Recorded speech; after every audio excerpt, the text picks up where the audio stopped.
وہ بائیں آنکھ ونک کرتا بے شرمی سے بولا تو حماس پہ ہاتھ میں پکڑا بیگ کھینچ کے اس کے کندھے پہ مارا جو سیدھا اس کے کندھے اس کے پشت پہ جا لگا۔ دیکھ بھال کے حملے کیا کر، اب کیا بہن کے لیے لولا لنگڑا شوہر منتخب کرے گا؟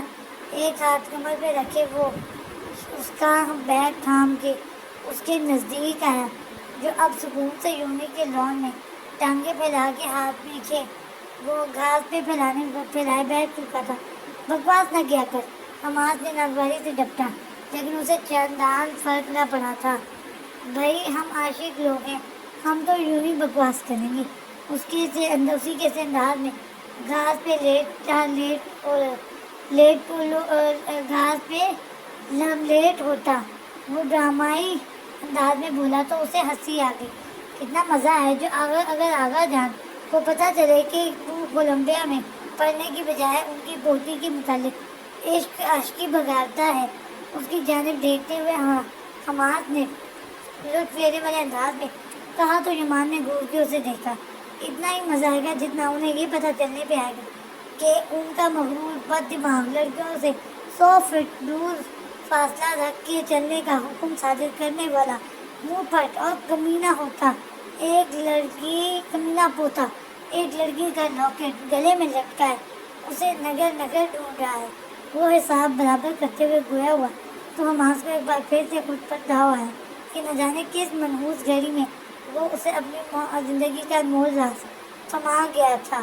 اپنے آپ کو کوسنا بند کر، کیونکہ تو نہ بھی بتاتا تو مجھے پتہ چل جانا تھا کہ حماس اور ایمان ایک ہی تصویر کے دو روح ہیں جنہیں جلد یا بدیر ایک دوسرے کے متعلق خبر ہو ہی جانی ہوتی ہے۔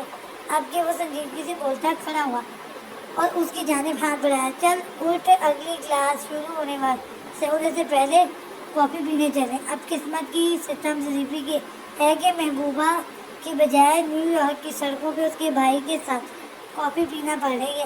وہ اسے اٹھاتے بھی بولنے سے باز نہ آیا تو حماس نے ایک دھمکا اس کی کمر پہ رسید کیا تو وہ ہنستے ہوئے اس کے ساتھ چل دیا۔ سین چینج، تکیے پہ سر رکھے وہ سونے کی ناکام کوشش کرتی بار بار کروٹیں بدل رہی تھی، جبکہ بایاں ہاتھ مسلسل گردن پہ گردش کر رہا تھا۔ یہ معمول اس کا تقریباً پچھلے 6 ماہ سے تھا کہ رات جیسے ہی اپنے پر پھیلاتی اور وہ سونے کے لیے لیٹ اپنے بستر کی جانب رخ کرتی تو اسے اپنی گردن بری طرح سے الجھن کا شکار کر دیتی اور بے ساختہ اس کی نگاہوں میں 6 ماہ کا بھی کی صبح کاذب کا وہ منظر جھلملانے لگتا جو اسے ایک اندیکھی سی بے چینی کے سپرد کر گیا تھا۔ وہ ہمیشہ کی طرح صبح 5:30 بجے جاگنگ کے لیے اپنے اپارٹمنٹ سے نکلی تھی کہ جنوری کی شدید دھند اور لاہور کی پھوگ نے ایک ساتھ اس پہ حملہ کیا تو اس نے جلدی سے گلے میں لپیٹا ہوا مفلر اپنے ناک اور منہ پہ کیا اور اپنی پونی ٹیل کو کستے ہوئے وہ جاگنگ ٹریک پہ دوڑنے لگی۔ سیاہ جاگنگ ڈریس کے ساتھ سفید جاگرز پہنے، وہ منہ اور گردن کو سیاہ مفلر سے لپیٹے، سنہرے بالوں کو اونچی سی پونی میں جکڑے، کانوں میں ہینڈ فری لگائے، وہ مسکراتے ہوئے صبح کی ٹھنڈی اور پرسکون فضا کو محسوس کرتی تیز بھاگ رہی تھی۔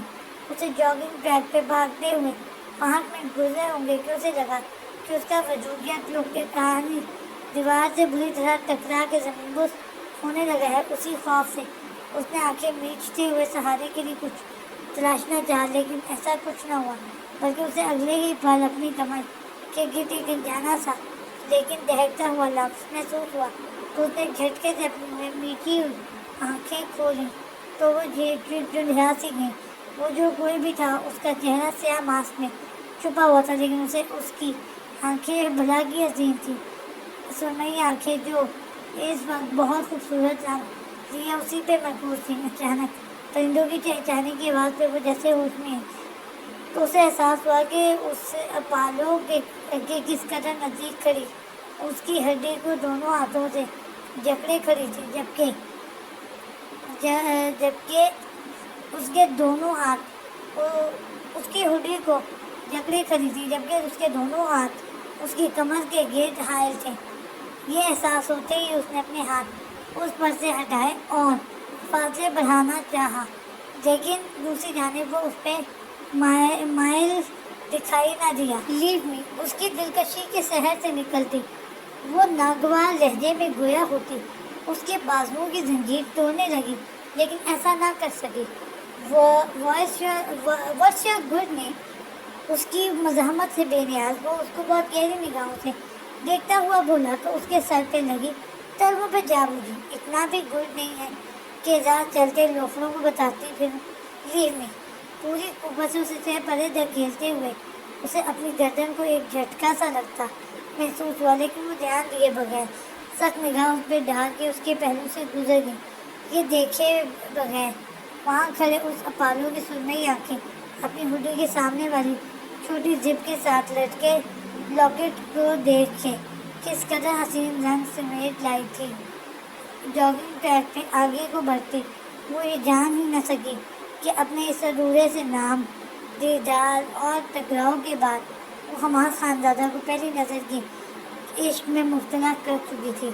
سین چینج۔ اس ٹکراؤ کو چند گھنٹوں بعد جب اسے اپنی خالی گردن کا احساس ہوا تو چند دن اس نے لاشعوری طور پہ جاگنگ کے دوران اس اجنبی کا انتظار کیا، کیونکہ اسے وہ لاکٹ بہت عزیز تھا کہ وہ اسے آغا جان نے گفٹ کیا تھا، مگر وہ اجنبی اس کے لاکٹ سمیت کہیں غائب ہو چکا تھا، لیکن اسے اپنی خالی گردن آج بھی بے چین کر دیا کرتی تھی۔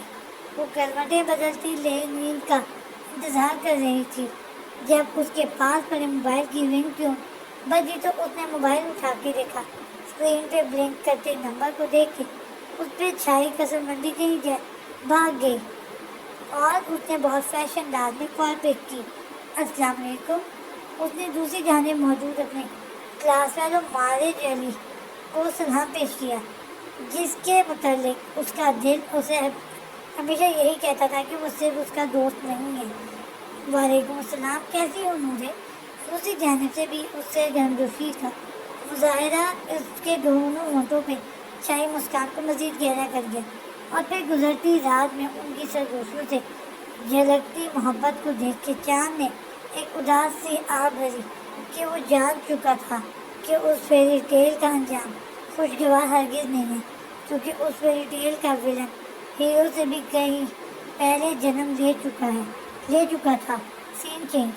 سیاہ کار نیو یارک کی شکل کی کشادہ سڑکوں پہ فراٹے بھرتی اپنی منزل مقصود کی جانب بڑھ رہی تھی، اور ایسے میں کار کی فرنٹ سیٹ پہ بیٹھے یمان خانزادہ کی زبان ابھی اسی رفتار سے فراٹے بھر رہی تھی۔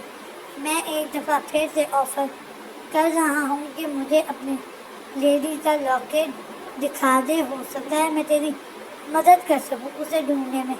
اپنے اندر کے تجسس سے پریشان اس نے بظاہر بہت ہمدردی سے ایسا کہا، لیکن اس نے فوراً نفی میں سر ہلایا۔ ہرگز نہیں، میں نے تو جتنا تجھے بتا دیا ہے اس پہ بھی پچھتا رہا ہوں۔ ایسے میں تیرا خیال ہے کہ میں تجھے مزید بک کا موقع دے دوں؟ اس نے کمال بے نیازی سے اس کی آفر کو ٹھکرایا تو وہ اسے دیکھ کے رہ گیا۔ مان نہ مان، لیکن تیری لیڈی تک تجھے میں ہی لے کے جاؤں گا۔ اس نے پھر سے کوشش کی۔ تو مہربانی کر کے کبھی کبھار یہ ڈرائیونگ کر کے مجھے یوں نہیں لے جایا کر، اپنی لیڈی تک میں خود پہنچ جاؤں گا۔ وہ اپنے مخصوص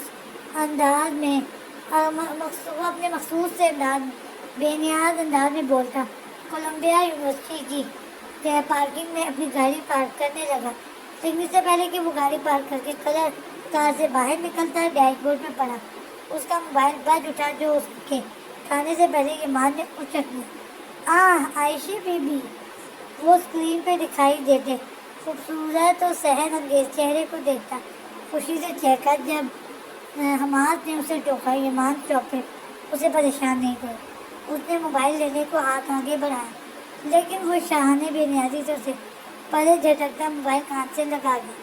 السلام علیکم لالا، کیسے ہیں آپ؟ جیسے ہی اس نے کال ریسیو کر کے موبائل کان سے لگایا، دوسری جانب اس کی مترنم اور پرجوش آواز پہ ایمان کے چہرے کے تاثرات فوراً بدلے، جبکہ اس کے الفاظ سن کے پاس بیٹھے حماس کا چھٹ پھاٹ کہکا گاڑی کی فضا میں پھیل گیا۔ جاری ہے۔